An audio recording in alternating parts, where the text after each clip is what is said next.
자, 물리학이나 변증법에서 양질 전화의 법칙이라고 하는 게 있습니다. 양적 변화가 질적 변화를 가져온다. 쉽게 설명하죠. 0도 이하에서는 물이 얼음이에요.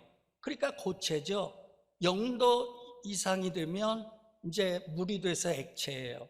99도가 넘어서 100도 이상 되면 기체가 되죠. 수증기로 변하죠. 그러니까 양의 정도에 따라서 많고 적음에 따라서 질이 결정된다 하는 거거든요. 그러니까 양이 질을 결정한다 그런 얘기예요. 그런데 물질 세계에서는 이 이론이 맞아요. 믿음의 세계, 영적 세계에 이 이론이 맞을까요? 여러분, 사도행전은요 아니다 라고 분명히 얘기하고 있어요. 여러분, 많은 사람이 모이는 게 중요한 게 아니라 믿음의 사람, 성령 충만한 사람, 주님의 사명을 감당기로 작정한 자들, 그 사람들이 소수라도 그들이 새로운 하나님의 역사를 일으켜 나가는 줄로 믿습니다. 오늘 본문의 내용은 가룟 유다를 대신해서 사도의 직무를 감당할 자를 선택하는 내용이에요. 몇 가지 교훈 얻도록 하겠습니다. 첫 번째입니다. 여러분, 수보다도 믿음이 우선해야 되는 줄로 믿습니다. 자, 오늘 제가 지난주에도 설명을 했어요. 예수님을 따르는 자들 공생애 때 수십만 명 됐다. 당시 이스라엘 인구가 한 400만 명이었으니까. 그런데 부활하신 주님을 만난 자는 500명밖에 안 돼요. 자, 승천하셨어요. 예수님의 분부대로 예루살렘 떠나지 않고 성령 받으려고 모여서 기도한 자는 120명밖에 안 돼요. 점점 수가 줄어들었어요. 근데 120명이요 기도하다가 오순절 성령 세례 받은 줄로 믿습니다. 베드로가요 비 얼마 됐어요? 성령 받기 전에는 예수님 3번 부인하고 도망갔거든요. 성령 받고 나니까요 담대해졌어요. 용기가 있어졌어요. 예루살렘 시내에 나가서 복음을 전했어요. 그 복음을 들은 자들이 회개하고 예수를 믿어 세례를 받으니 하루에 3,000명이 더하여지더라. 그러면 여러분 봐보세요. 베드로만 나가서 복음 전했겠어요? 120명이 성령 받았는데, 불 받았는데, 아니 견딜 수 있어요? 그러니까 그들이 나가 복음 전했을 거거든요. 그러니까 예루살렘 교회는요 최소 3,000명. 그런데 120명이 나가 복음 전했을 테니까 5,000명, 8,000명, 3만 명 이 정도가 된다, 그렇게 추측을 하는 거거든요. 자, 예루살렘 교인들이요 우리 부활하신 주님을 기념해야 되겠다. 그래가지고 주일날마다 모였어요. 그랬더니 그게 주일 예배가 태동된 줄로 믿습니다. 자, 예루살렘 교회 교인들이 나가서 복음을 전했어요. 그랬더니 유다 지역에 믿는 자가 생기고 그들이 모이니까 교회가 세워져요. 유대 지역에 있는 믿는 자들이 주의 복음을 나가 전하니까 유대 지역 변방에 있는 족속들이 예수를 믿어 교회가 세워져서 하나님 나라가 펼쳐져 나가는 줄로 믿습니다. 여러분, 그 사람들이 거기에 멈추지 않았어요. 사마리아에까지 나가서 복음을 전했어요. 사마리아는 이방 지역이거든요. 교회가 세워져요. 이방인 최초의 안디옥 교회가 세워졌습니다. 안디옥 교회가 여러분 성령 충만해요. 그래서 금식하고 기도해가지고 선교사를 세웠어요. 바울과 바나바. 그들이 나가서 복음을 전하니까요 아시아와 중동 지역과 유럽이 여러분 교회가 세워진 줄로 믿습니다. 그러니까 여러분, 기독교 운동이 몇 명으로부터 시작된 거냐? 120명으로부터 시작된 거예요. 소수로부터 시작된 거예요. 그런데 그들이요 믿음이 있어요. 성령 충만해요. 주님이 분부한 사명 감당해요. 그러니까 그 복음이 퍼져나가서 3,000명이 3만 명 되고 3만 명이 30만 명 되고 30만 명이 300만 명 되고 여러분 313년 만에 로마 제국을 복음으로 뒤집어 엎어서 여러분 로마가 기독교 국가가 된 줄로 믿습니다. 그러니까 여러분 교회는요, 여러분 사람 수 자랑하는 게 아니에요. 우리 교회 교인 몇 명, 그거 자랑할 거 못 돼요. 여러분 뭐를 자랑해야 되느냐? 믿음 있는 자가 몇 명이냐? 성령 충만한 자가 몇 명이냐? 주님의 사명을 감당하는 자가 몇 명이냐? 아멘입니까? 우리 교회가 그런 자가 많기를 주의 이름으로 축원합니다. 여러분 기독교 구경하는 관중들만 잔뜩 모인 교회, 그 교회가 뭐라겠어요? 우리 주님께서 예루살렘 성전 올라갈 때 무화과 나무가 얼마나 무성한지, 저 열매를 좀 먹어야 되겠다. 가가지고 열매를 구하니까 한 개도 없어. 그러니까 예수님께서 잎만 무성한 무화과 나무 말라비틀어 죽게 만들었거든요.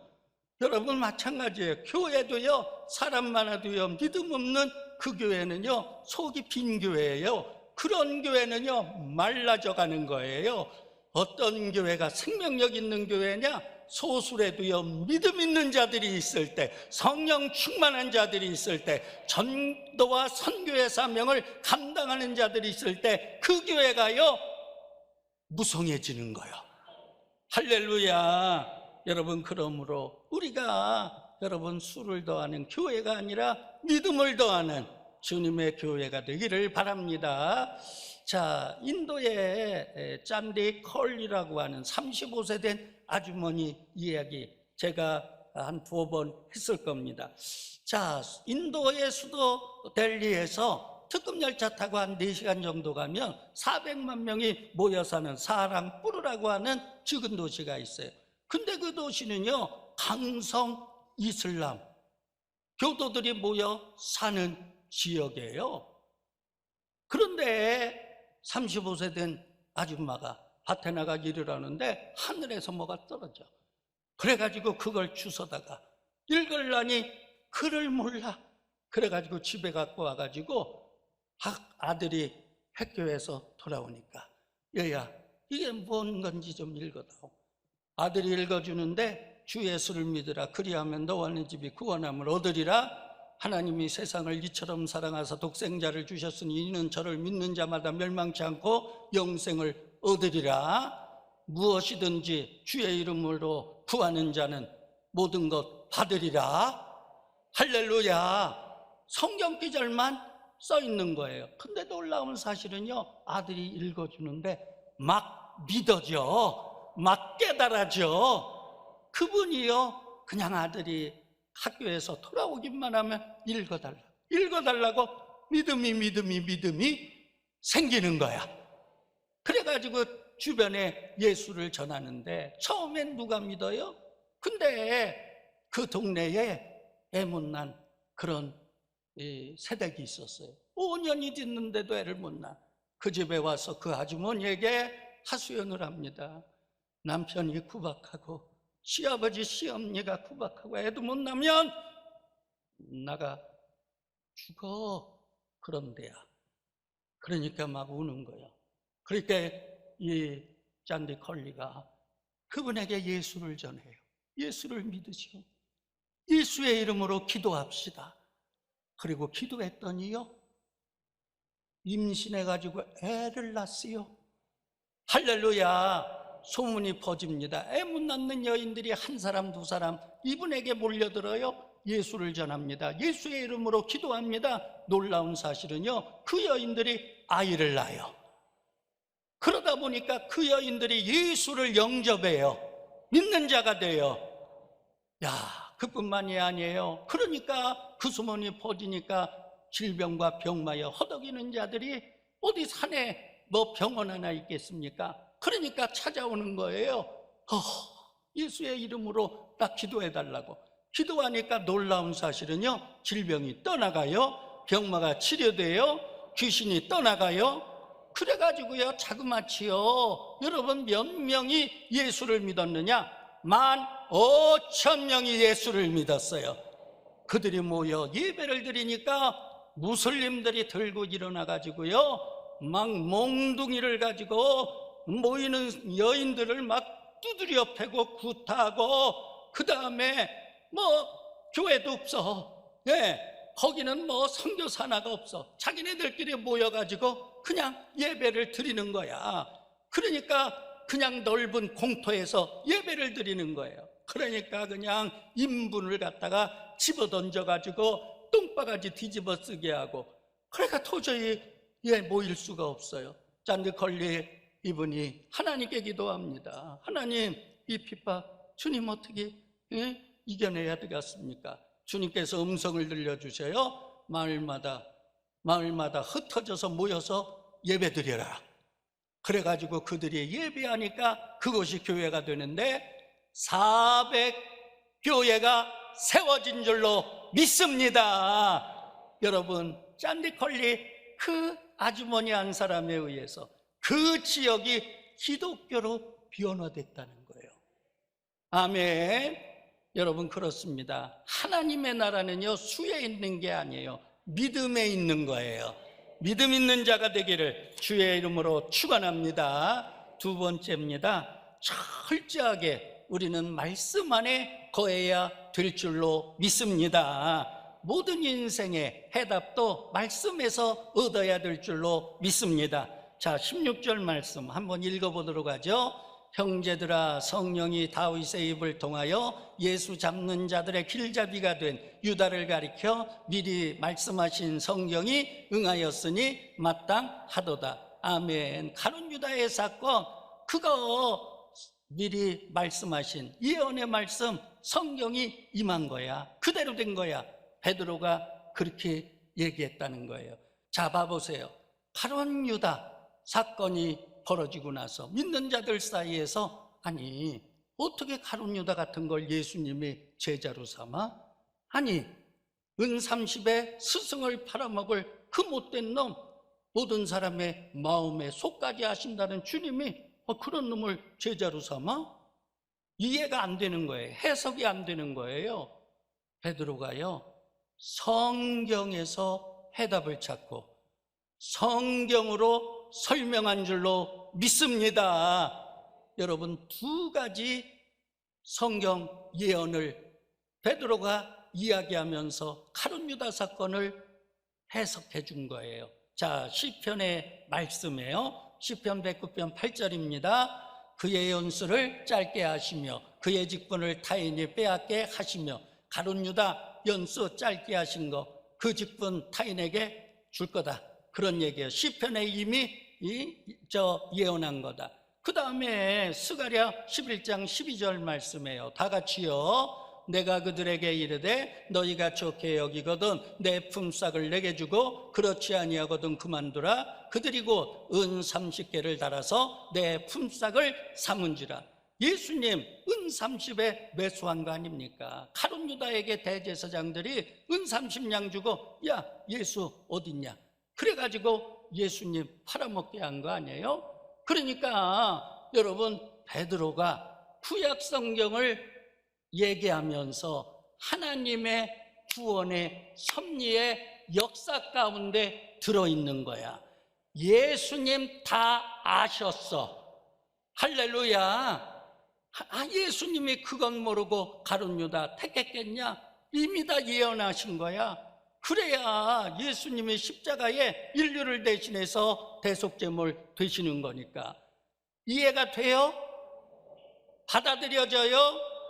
할렐루야. 그러면 여러분 봐보세요. 베드로가 여러분 가방끈이 짧은 분이야. 학교 근처도 못 간 분이야. 구약 알 리가 없어. 어떻게 이렇게 하루아침에 성경 박사가 됐을까?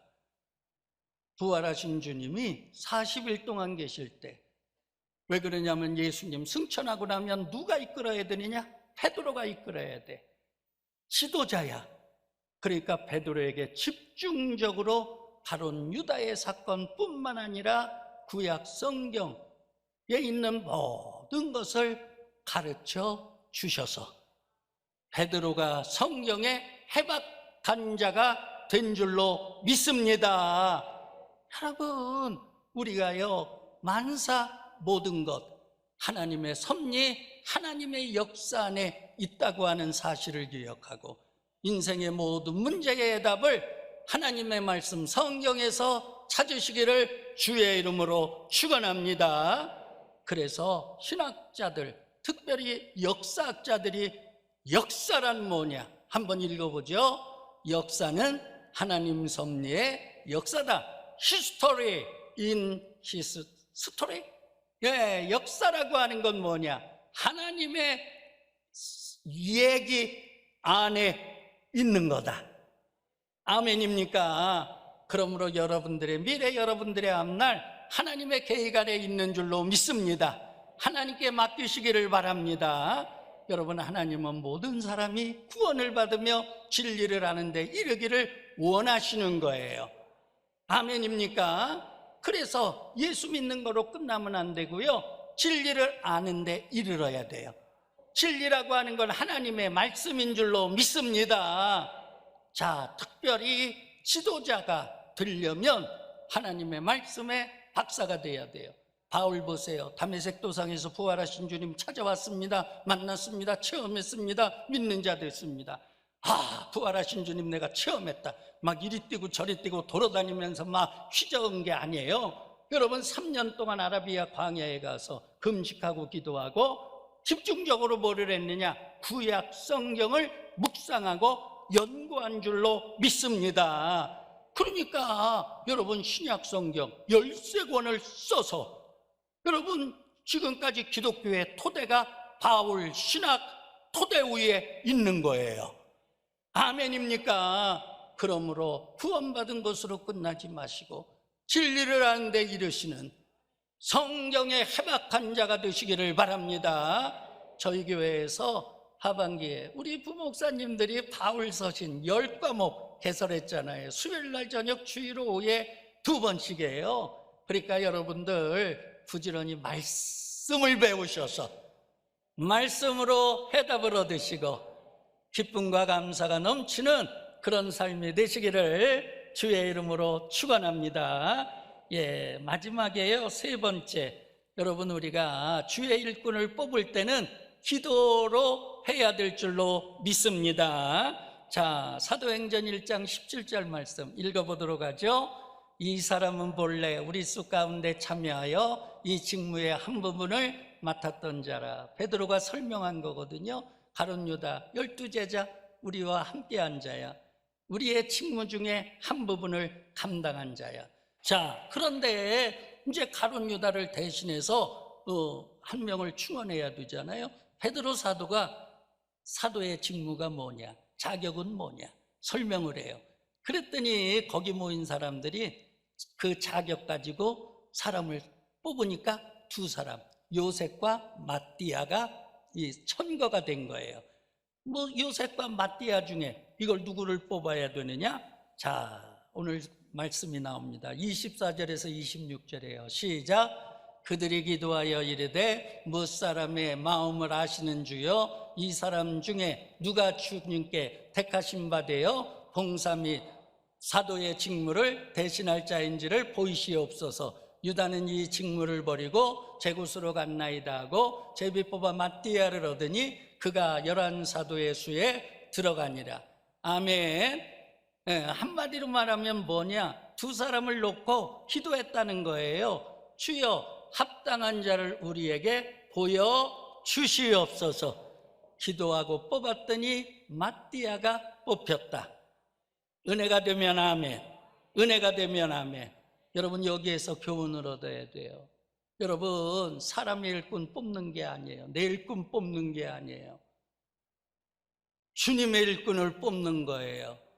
주님의 사역을 감당할 자를 뽑는 거예요. 그러니까 인간관계, 친소관계, 내 편, 이런 인간적인 게 개입이 되면 안 된다는 거예요. 교회에서 직분자를 세울 때 절대로 인간적인 이해관계, 인간적인 감정을 개입시키면 안 됩니다. 기도하고 뽑아야 됩니다. 주님이 뽑게 하셔야 돼요. 주님의 일꾼을 뽑고 주님을 위한 자를 뽑아야 그 교회가 주님의 교회가 되는 줄로 믿습니다. 저희 교회는 집사, 권사 자격을 이미 다 공개해 놨습니다. 예, 속해 참석하는 자, 11조 하는 자, 주일 성수하는 자, 선교에 활동하는 자, 평신도 성경 연구원 과정은 몇 과목 이상 들은 자, 집사는 몇 과목, 권사는 몇 과목, 이렇게 해가지고요, 집사, 권사 청구할 때 제가 하나도 개입 안 해요. 교구 목사님께 다 맡깁니다. 객관적인 기준 가지고 데이터 집어넣어라. 교구 목사님들도 때로는 뭐 자기가 좋아하는 사람 그럴 수 있거든요. 그래서 객관적인 데이터에 11조 어떻게 생활하나, 속해 어느 정도 하나, 선교 활동 어느 정도 하나, 전부 통계 가지고 데이터 가지고 컴퓨터에 집어넣어서 샥 그래가지고 교구 목사님들 함께 신방전도사님들 모여서 여기에서 윤리적으로 문제 있는 자 있는가, 여기에서 영적으로 문제 있는 자 있는가, 그래가지고 거기에서 이제 객관적인 기준 가지고 정리해가지고 교육위원회에 올리면, 우리 교육위원회에서도 장로님들이 하나 뭐 인간관계 들이대지 아니하고 거기서 확정을 하는 거예요. 아멘. 예, 장로님 세울 때는요, 제가 기도 많이 합니다. 왜 그러느냐? 집사님, 권사님보다 영향력이 100배는 커. 잘 세워야 돼. 아무나 세우면 안 돼. 잘 세워야 돼. 할렐루야. 우리 하나님께 영광을 돌리는 우리 하늘중앙교회가 되기를 주의 이름으로 축원합니다. 우리 하나님께 감사하며 박수합시다.